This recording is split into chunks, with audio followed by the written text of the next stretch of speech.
All right, here we are. This is Jay Brown Yoga Talks podcast. My name is Jay Brown. Welcome to anybody new and everybody else. What's up?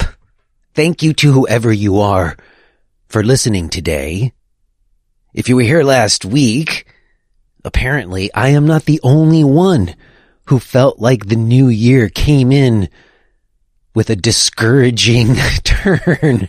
I got some notes from other people who had random pain flares and then other challenges, and then, oh my, let's not even for a moment look at the news. It's all so tragic and horrible and really feels like a beginning of a challenging year, as I was saying last week. And I wish I could say that my own pain flare was doing better, but it's really not. Oh gosh. Here's what happened, you see. I did everything right for maybe 5 or 6 days. And then when I woke up 2 days ago, I was really feeling better. I was so happy. I'm like, all right, I'm on the mend. And then I did the exact same thing I've done so many times before, which is as soon as I start to feel better, I go back to doing too much too quickly and I re-aggravate the situation. And, it's honest enough. It's like there's stuff that needed to be done at the house. I was feeling a little bit better. I'll just put in the little spring-loaded washer thing that needs to get replaced in the kitchen sink so it'll stop dripping. I've done the other side. I got to do this side. I know how to do it. I'll just do it real quick. It'll be fine. Unfortunately, you see, when I have this back pain, it really affects my mind. It's not true of other types of pain, like when my hip hurts or when my neck hurts. I don't know. I seem to be able to tolerate that in a way that's different, where it doesn't mess with how I'm thinking. But when I have this back pain, my mind doesn't work right. So when I forgot to tighten the thing and I turned the water back on and the thing shot up and the water hit the ceiling and I reflexively moved around in crazy ways to get the water turned back off, I totally re-aggravated it and was like, oh my God, I couldn't believe it. I was like, really? Oh man. And then yesterday, I made it even worse. Why? Because sometimes as yoga teachers, we think we know stuff. And I don't know, I had been laying on my back like a lot, and I thought, let me do like a counter pose. Let me just put myself on my belly. I'll do like a little adult tummy time. It'll be good for my back. And it felt good while I was doing it, but it was definitely going into the spot. And some part of me thought maybe that's not good, but I like the feeling of going into it, like from my old days where you go right into it, Unfortunately, when I turned back over, my back went into like crazy spasm. And since then, it's felt like worse than it did since the initial onset. A week later. So I'm not in a best state right now. And honestly, we got to see when I wake up tomorrow morning, we're going to see how we feel. There's a chance I might need to cancel a few classes this week. Cause if it's this bad, I can't teach. And this last week, it was very significant for me because I promised myself that if I did have like pain flares like I've had in the past, that I wouldn't hurt myself teaching. Like, I don't know how many people listening to this, how many yoga teachers have done this. I imagine there's a lot of us who at different times in your life, you had to teach classes even when you were in pain, especially if the way that you were teaching involved a lot of demonstration and stuff. And, if you've got a class to teach and there's 40 people there and they're looking for you to be the teacher, sometimes you just plow through. Like, I have a real high tolerance for pain and the adrenaline gets kicking because everybody's looking at you to be the teacher and you just do it all. And then afterwards you're wrecked, I've certainly heard accounts from other teachers who are like running back to their cars to turn on the the heater in their car seat because their back hurts so much from teaching their class. And people who were here from the very beginning of this show will remember that was one of the main things, because I was in massive pain. If you go back to like the early episode, just hear me crying about admitting that I have pain as a teacher, because yoga teachers try to pretend like they don't have pain even when they do. And I said to myself when I was opening this center, I'm like, listen, I'm not going to do that again. I'm not going to do what I did last time where I wrecked my body because I feel like I have to give the appearance of something that's not true. So this week, I just totally told students who came, I was like, listen, I got to teach from a chair because I have these pain flares. And I just was like real transparent. And they loved it. Actually, the students who've been coming really appreciated that kind of transparency. So certainly I can, to some degree, teach even when I'm in pain. But I got a gig next weekend. Shout out to you, Joe. I know you're listening. Joe from Dragonfly Yoga in Doylestown, Pennsylvania. They're having this 20th anniversary festival, which I am going to be in attendance one way or another. So part of my calculation about what I'm doing this week is to try to get myself as right as I can for that. And hey, if you're in the area, I don't know if there's tickets left, but I'll be in Doylestown next weekend. Cheers to you, Joe, and all the Dragonfly crew. In any case, the week didn't go as exactly as I would have liked. But as I was saying last week, I am also very much aware of all these other things that are happening in me because of this pain. I don't just see it as this hardship, which it is, but I also can recognize like shifts in my perception and shifts in the way that I'm thinking and a deeply humbling aspect to it, which I actually can appreciate. So it's a mixed bag, but ongoing. In any case, I hope that whoever you are that's listening, hope that your pain level is doing okay and that you're managing to get through this crazy time. Speaking of which, today's episode with my guest, Dan Alder, as well as some others that I have in the can that are coming up, are very much around me wanting to talk to people who have maybe been through similar trajectories. Maybe they had centers or they were teachers in certain ways, or just I'm in need of communing with other yoga people over the way things were and the way things are. I know I do that a lot, but I'm still looking at the center that I just opened and trying to decide on what I want to do going forward, or what I should do going forward, and talking to other people who've had to make similar decisions is helpful to me.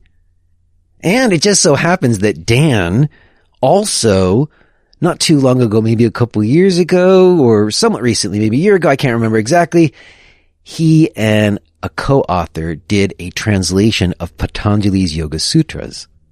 So when I reached out to him, invited him on, it was originally because I wanted to talk to him about other stuff, but then he said, oh, I've got this sutras translation. He sent it to me and it was really good. And I'm not just saying that. I really enjoyed it. There were some very unique things about it.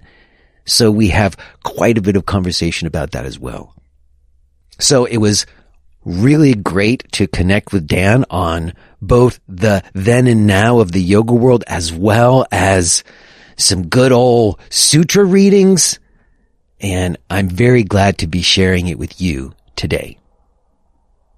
Real quick before we get to it, let me mention that if you're interested in connecting with me in ways outside of just listening to the show, there's opportunities for us to do that.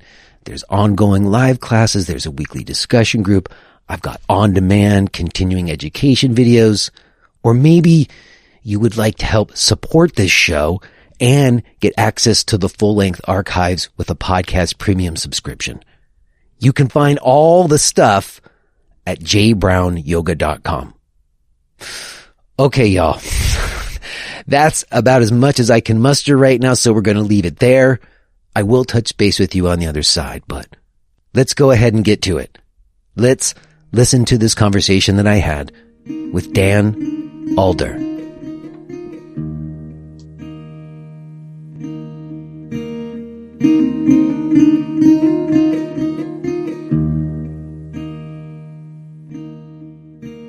Hello? I can hear you. Ah, there you are. Hi, Dan. Hey, mate. How are you? I'm doing okay. I'm Jay. Nice to meet you. Nice to meet you, mate. Thanks so much for having a chat with me. Oh, no, it is really my pleasure. I get from the sound of your voice that you are familiar with the deal. I'm already recording. Let's consider ourselves having just begun, okay? Okay, sure. Very cool. Well, it's fun to have a moment to speak with you, Dan. I imagine you're kind of wondering why, after all this time out of nowhere, I reached out. For sure. Yeah, it was a real surprise, a very nice surprise to get your email. And yeah, I am curious actually as to maybe why after all this time you've reached out. Do tell. I can't remember. I should have looked it up, but I was a little busy today. I had planned to and I forgot. I would have looked up how long ago it was that you emailed me, but it may have been years ago. I can't really remember. I think it might have been years ago. It was October of 2023. So Okay. what's So that's that, not about 14 months? okay, but still, that's quite a delay. And it's interesting to me, and it may be fun for you and people listening to hear the process of how these talks come about sometimes, you know? So Yeah. very often it kind of has its own momentum. People might be reaching out to me because they're interested in coming on the show, or I have certain threads I'm pulling on that I'm reaching out to people on. And I try to have some episodes, as I say, in the can, you know? So there's always a kind of a flow of recordings happening, and so that I have episodes available. Sure. But then there are other times when that doesn't happen, and it's sort of there's a slowing to the recording pace, and then you can maybe even come up against it. We're like, oh, I need some episodes to get recorded here, and then I have to like make more of an effort to try to make an episode happen, you know? And so what I tend to have done over the years is anytime, you know, emails have come in, and very often the first like filter is like the email came from the person themselves who's wanting to come on, not like a PR person. Huh. So I'm not opposed to PR people, and sometimes they send really good guests to me. So I don't have a problem with going through PR people, but I'm always inclined to just make a direct connection with somebody who listened to the show and reached out for whatever reason, you know? So that was filter one. But then, to be honest, you know, this time of year, the end of the year is always one of those times where it kind of slows down. And I'm like, oh crap, I need to record some episodes. So I just go into this file that I have where anytime like an email comes in and something sticks out to me about it, but I'm busy or I have a bunch of episodes already and I don't reach out in that moment, I put it into this file. Mm-hmm. And so yours got funneled into that file. And I didn't remember why it was in the file until I was going through it, whatever it was, a week or two ago when I reached out to you. And I looked at, and I went back. I was like, let me go all the way towards the beginning of the file. Let me look down, you know, let me see what's in here. And then your email was there. And, you know, you did send me your translations of the first two chapters of Patanjali's Yoga Sutras, which I think is probably why you emailed me. You probably wanted to get that out there some, I imagine. And just to mention, what's that? Go ahead.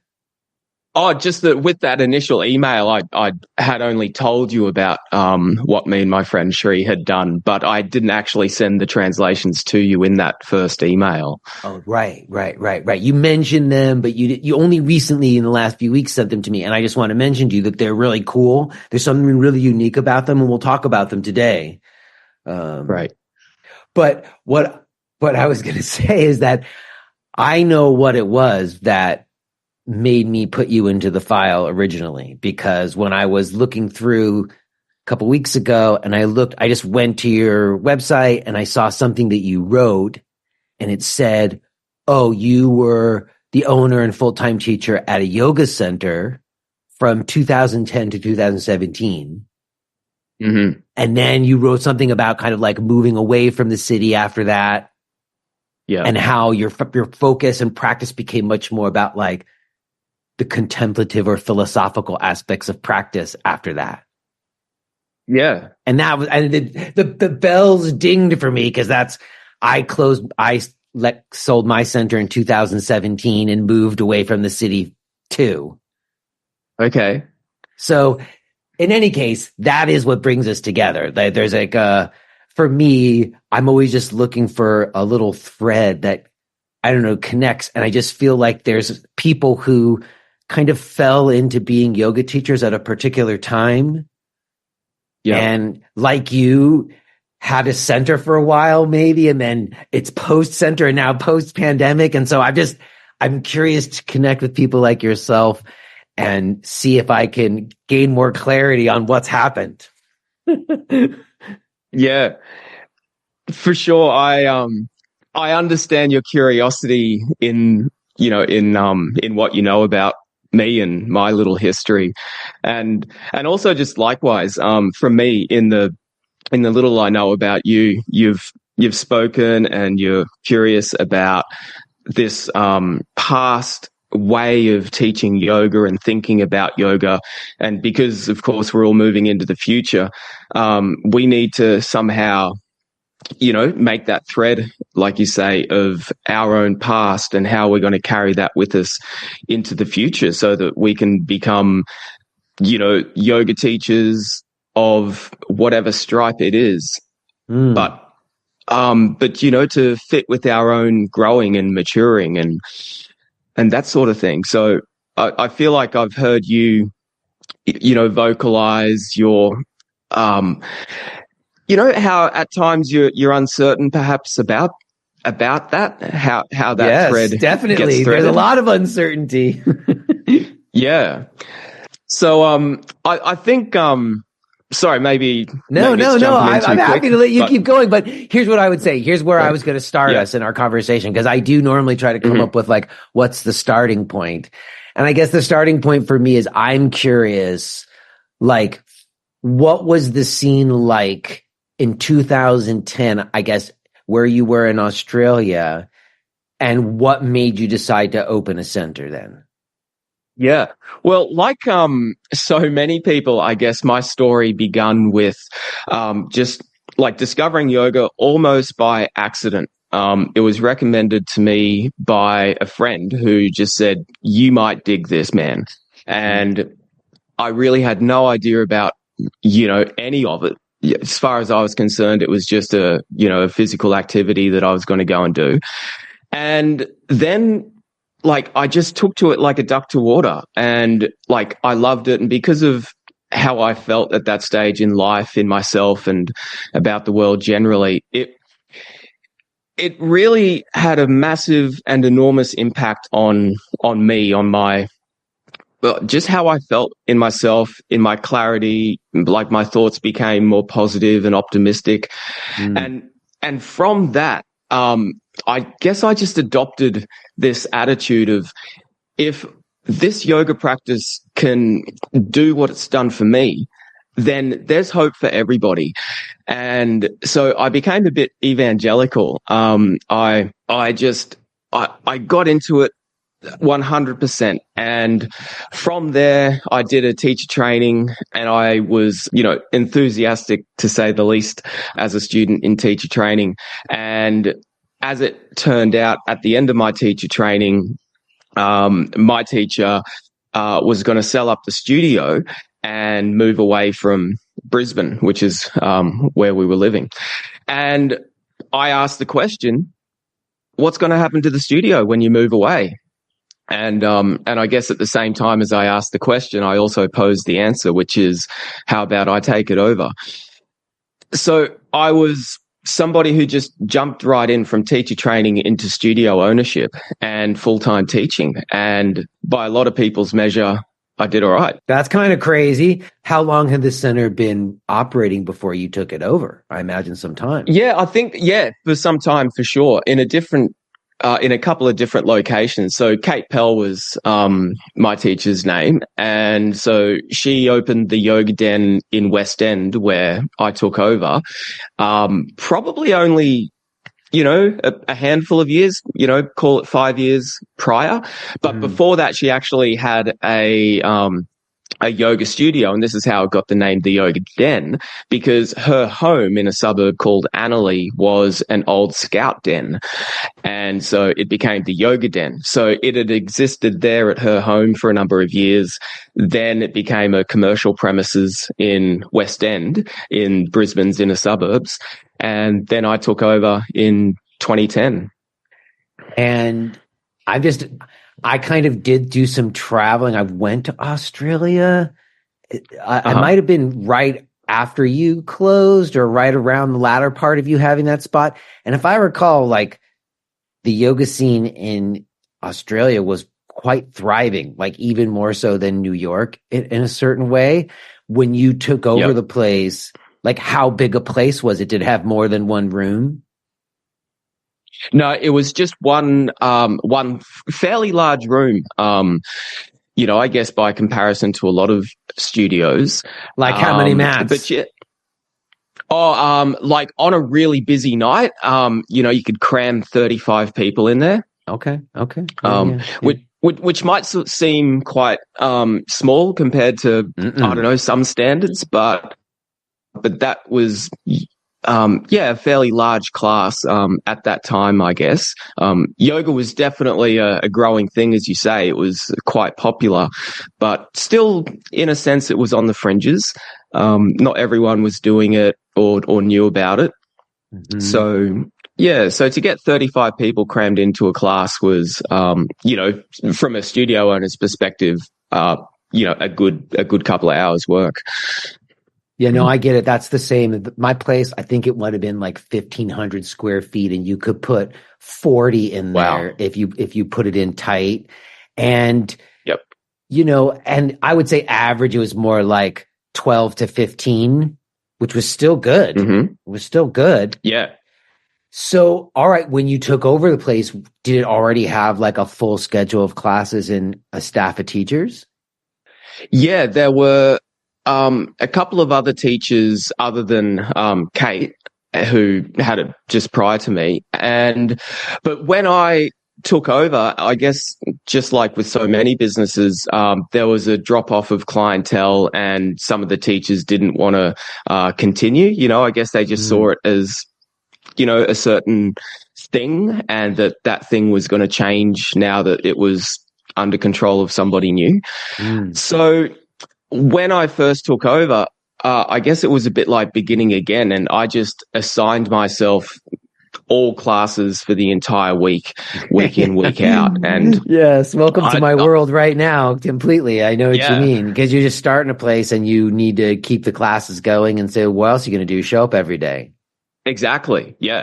And I was totally up for it because, it's like I cannot overstate the enthusiasm and passion that I had. Can we talk about that? Yeah. Can we talk about where that comes from? Like, what do you attribute, as you reflect back all these years later, what do you attribute that enthusiasm to? Like, did you see it as a spiritual practice at that time, or was it just because it made you feel like what? I don't know. What do you attribute that enthusiasm? Why do you care so much about yoga when you don't necessarily have any clear reason why you would?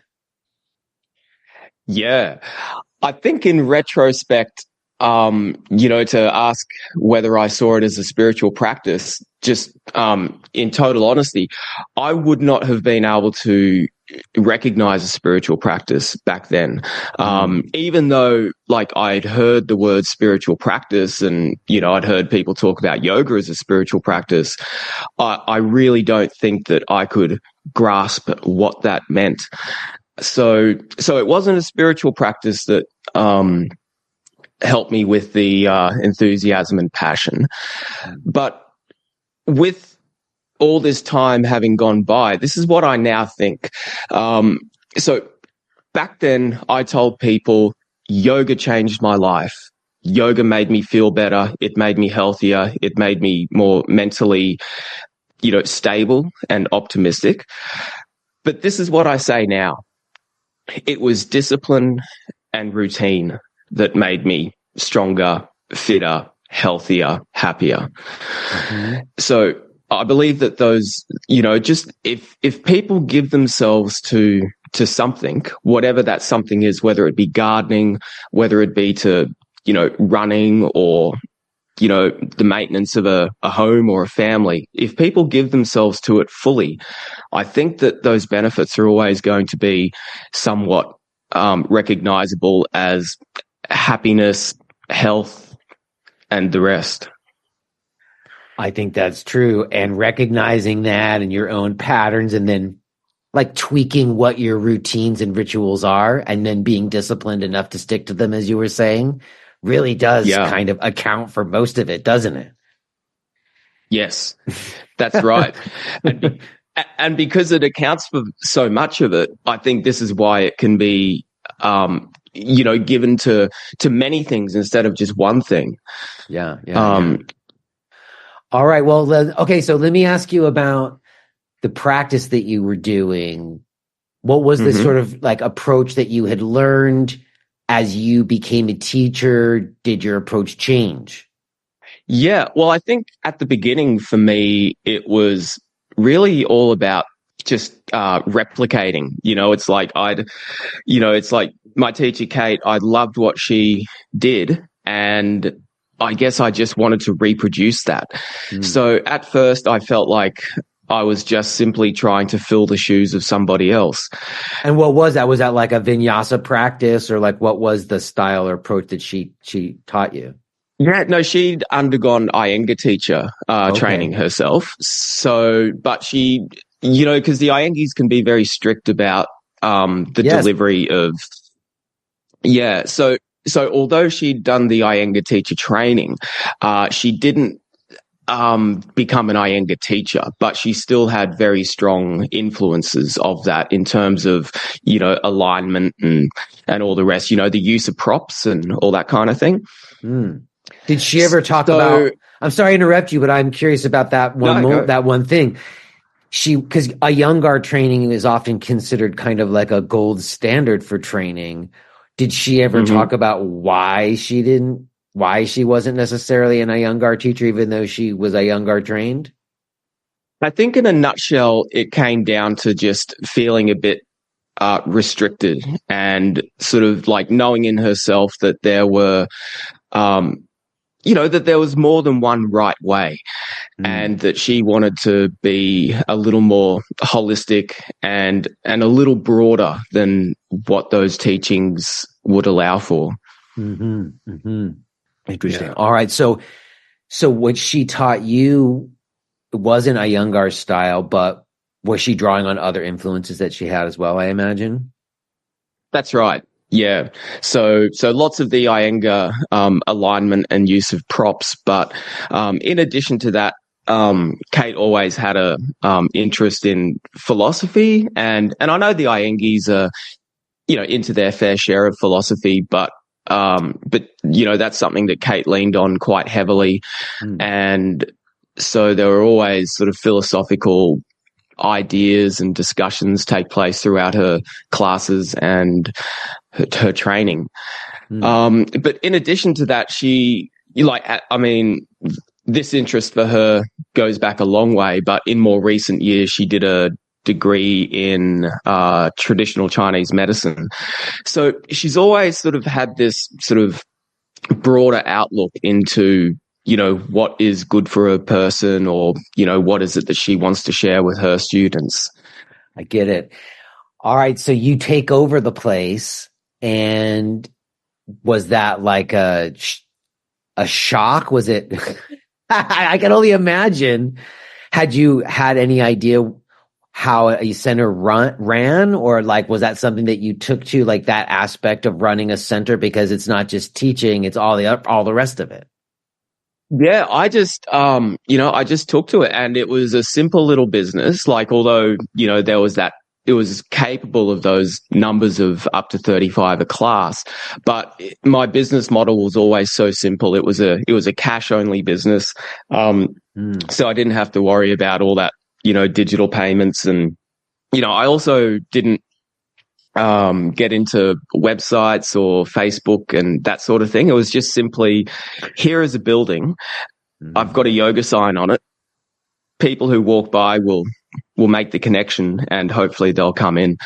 And so it was about as simple business model as you can get, and it worked for a time. Yeah. Wow, that's crazy. I mean, you were a holdout. 2010 to 2017, everybody had websites and was online by then. Even I had to do it eventually. Yeah, I'm a bit of a dinosaur when it comes to those things. And, people were telling me that I should set all those things up, and I didn't disagree that I should. I just never did. Things were going okay as they were. And I've always been someone who believes in, groundswell. It's like I always preferred that things spread through word of mouth rather than because I've been able to somehow manipulate an algorithm to reach into their feed and pop up there. Yeah. And honestly, some of the efforts and money and energy that people put into trying to market it, I don't actually know how much it does a lot of the time. A lot of times it's an extraneous effort so that we feel like we've done our due diligence when we mostly have no control. Yeah. Oh, yes. wow. All right. Well, I think that's awesome. I love that you did that and then you just let it ride. Now, what was it that made it not last? Was it the rent? Was it your life needing to change? What was the turning point? Why did you let go of it in 2017?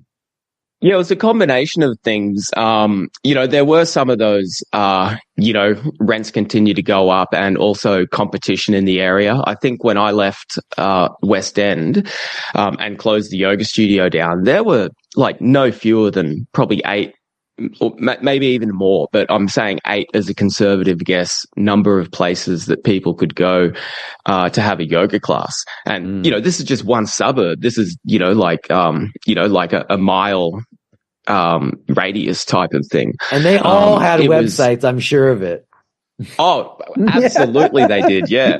And another thing that they were all doing, well, certainly when I say all, let's call it most, is that these outrageously low prices and introductory offers that people packages and memberships and intro offers. Yes.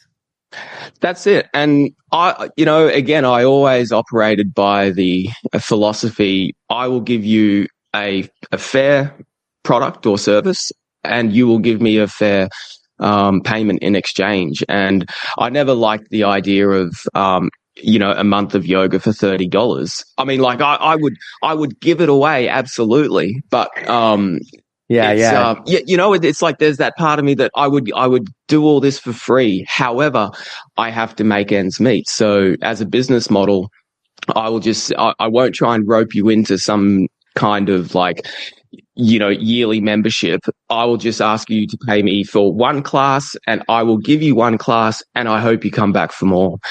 So all those packages and whatnot were on the rise and competition was heavy and people are always looking for something new as well, something else to try out because the old thing got old.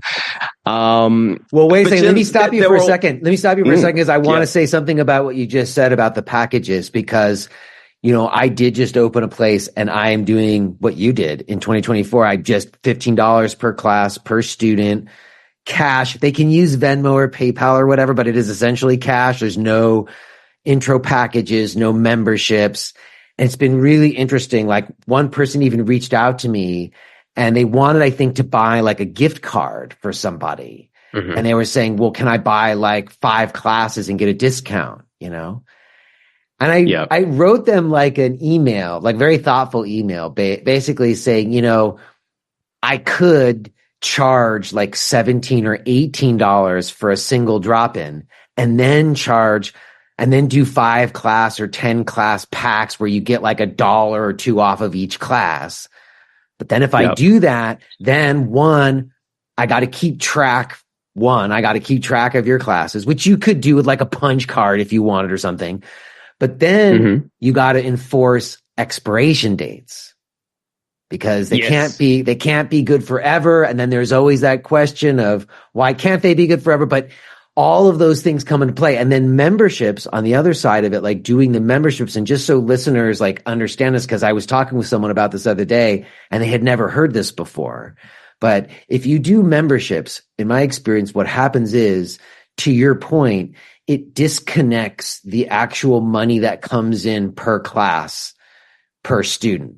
So basically, the center will make more money if people don't use their memberships. Yeah. If people pay for memberships and don't use them, especially, the teachers usually get paid by attendance. If they don't use their memberships, then it's better for the center than if they do use them. If they come every day, the center makes no money off of them. Yeah. And it really, in my mind, that's when there was a real switch where it really did tweak, where it lost that simplicity that you're pointing to, where it's just like, you come for a class and you pay me for the class and then I give you that class. And then even if you have teachers who teach there, it can be a very clean split. You know exactly how much money came in and you can decide how much goes to the teacher and how much goes to the center. Yeah.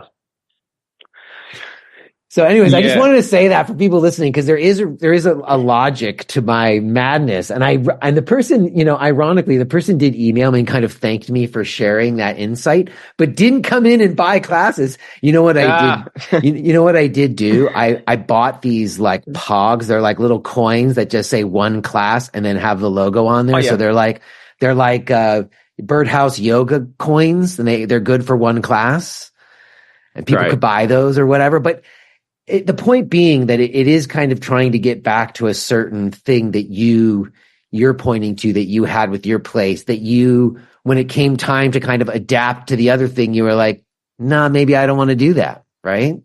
That's exactly it. Yeah. Because everything has a price and a cost to it. And, it's like, although I'm going to sound like a dinosaur in what I'm about to say, the price of modernizing also is something that you've got to consider. And I just thought to myself, with the way that everything's going, I'm just not that creature. I'm not made for that type of environment.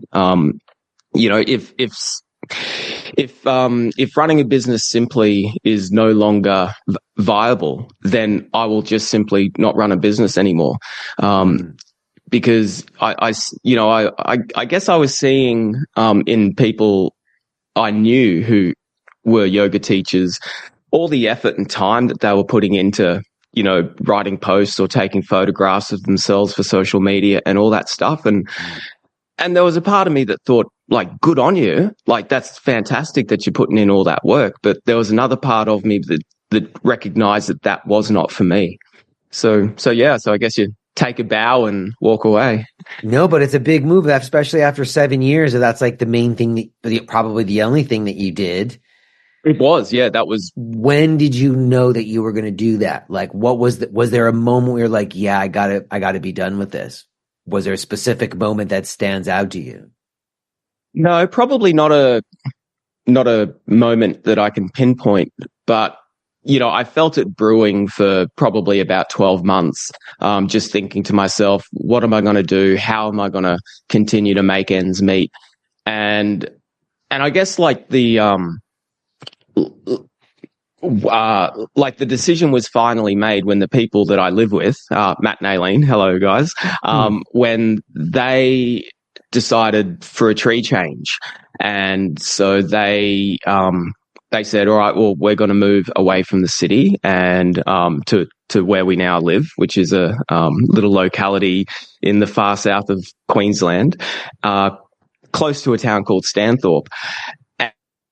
And that was my decision made up, basically. I was like, well, I love you guys. I want to remain living with you. And, and closing down the studio kind of seemed like an inevitability anyway. So that's going to be the thing that finally puts the what's the old thing about the nail in the coffin, or that maybe not a coffin, maybe decider. Like the new horizon, right? The new horizon. Exactly. Yeah. That was the door that opened into the new life. Yeah. Yes. Wow. Well, I do relate to that, because it is a significant moment. And even in 2017 too, where like, I just remembered that feeling like you had too, where it's suddenly I'm like trying to make decisions. I'm having to make decisions to try to compete with other yoga centers or something. And it just lost something. And I was like, oh, I can't do this anymore. And then to let go of it was pretty huge. Although I had this show and I had like lots of teaching opportunities. Did you have like some gigs that you could do from the new place, or what happened to your teaching, or did you just get like other work? Yeah, no, I remained connected to the Brisbane yoga scene for for a few years after that. I'm not very well connected with it these days, but I would come back to Brisbane and teach at other studios and like sort of as a guest, so for example, Corey, who actually she introduced me to your podcast. Corey has a studio and I used to go there on a fairly regular basis and just do workshops, instead of doing a class, I'd do like a day or two, that type of thing. And also like teacher trainings, that type of thing. So I was still able to continue to teach yoga, but in a different format. Instead of day-to-day classes, it became the occasional workshop or a yoga teacher training course. Right. And that's pretty interesting when you make that transition. I did that too. I called it, for me, it was a lot of traveling. So it was the traveling teacher trainer model. Yep. Where you'd been teaching for enough years where you were the person in a position to kind of offer some teaching to the newer teachers now, the generations after you. And and where people were getting like more in depth into their practice was all teacher training. It all became about teacher training at some point. Yep. So in the teacher training, did you do the full programs or did you focus on particular modules? Like, was there an area that you tend to focus on more than other areas? Were you an asana guy or did you become the philosophy guy? Yeah, I probably became the philosophy guy. Although I had to incorporate those other aspects of, yoga studio life. But I guess, philosophy was the thing that I really took to. And I guess I also saw it, as well as these days still see it, as the thing that I have to offer that's a little different to what other people are offering. So with a heavily weighted towards philosophy, for whatever that's worth to a lot of people. It's because that's where I truly find the joy and and just the deep interest these days. Yeah, it makes a lot of sense. If you at some point decide that it's no longer about being able to do poses or like how perfectly you do poses, or even like the physicalities of practice become less important, or you're in a different life stage where they don't serve the same function. At some point it becomes much more about like the why, like it becomes much more about ideas and the experience that you're having and understanding those experience. And the way that you potentially do that through yoga is a consideration of all of the philosophical viewpoints and texts that come through yoga. That's exactly right. And like again, slow me down if I'm jumping too far ahead, but that just seems like a like a nice little segue into that. It is because of my own sort of like interest. It began as an interest and now it feels more like an obsession. But when I started to really get my head buried into the Patanjali Sutras, I have basically arrived at the conclusion that I cannot teach the asana and all the other things anymore. There's just I guess Matt, we can talk about that if you like, but I was making the transition that you observed to the sutras that you sent me, because again, look, I've been a yoga teacher for a long time. I've done this show for a long time. I've never thought about trying to write a translation or interpretation of the sutras before. And I've I've looked at a lot of different translations over the years, but you did. And that is a sort of pretty significant thing to do. And as I said earlier, and I'm not just saying this to be nice, you did a really great job. You did a really cool translation. So I'm curious how you get from, not really having it be a spiritual thing to you to being obsessed about Patanjali's Yoga Sutras. Slowly, I guess, is the answer, because I'm not sure that it's possible to just wake up one day and say, I'm going to let my life be consumed by this crazy foreign script and language. So it really just begun with me sitting down with, because remember, it's like I've just moved into the country and I've really just got the world at my fingertips, and I asked myself, what am I going to do? So that's what I did.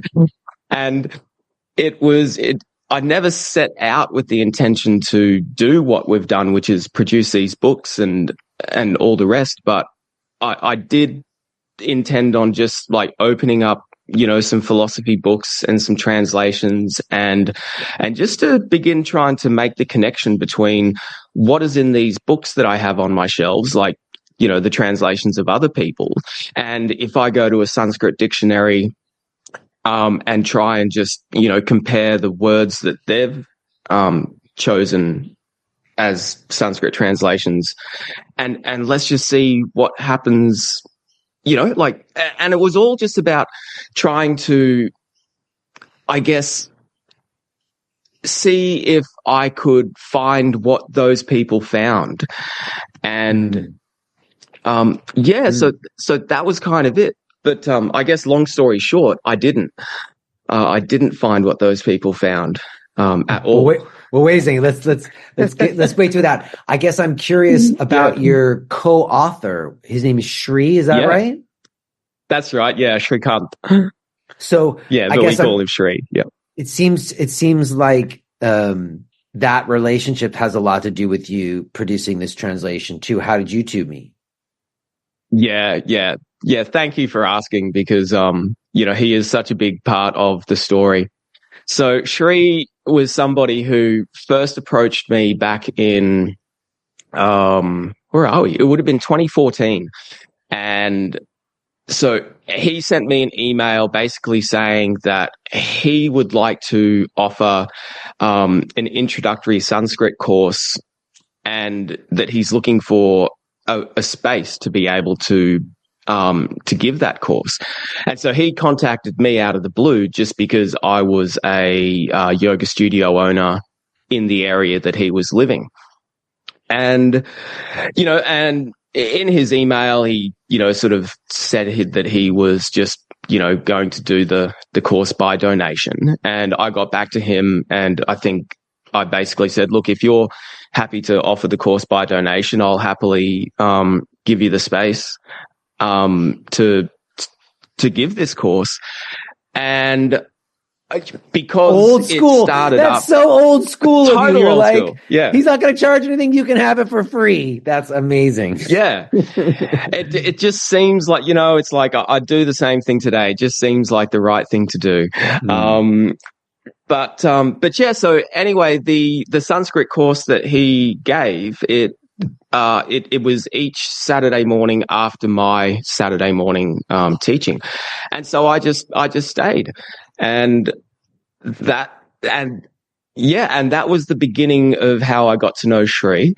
And also the other kind of cool part of that story is that Shri wanted to offer a group trip to India at the end of 2014.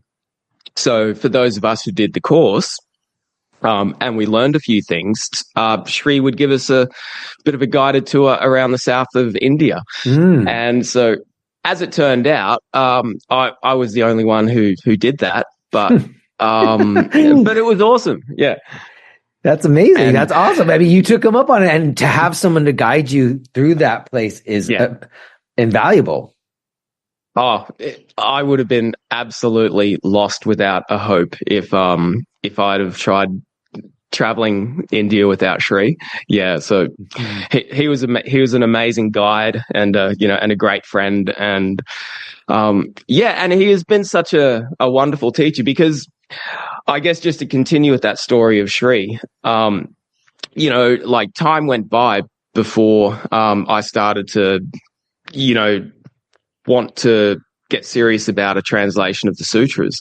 But when I did, he was just there, ready to engage in discussion and help with the organization of the translations, and some of the grammatical aspects, and I guess maybe without speaking for him, but perhaps I really reeled him in, because it wasn't a particular interest of his, but the ideas as they present are just so incredibly fascinating that you can't help but want to chew the fat on them.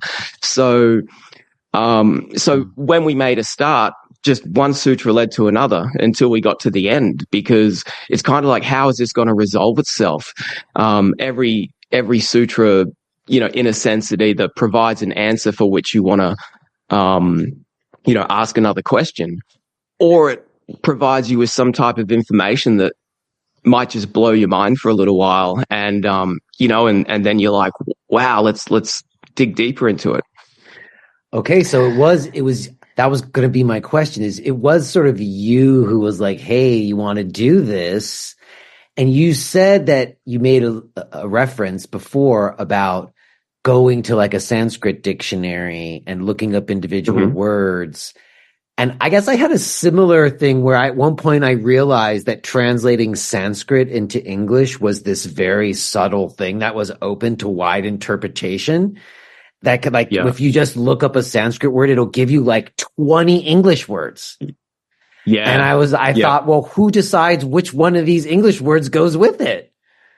And so I did remember going and buying like 3 or 4 different translations and just like comparing them and looking and seeing, wow, like they were really different depending on who translated it. That is it. Yeah, that's my experience exactly as well.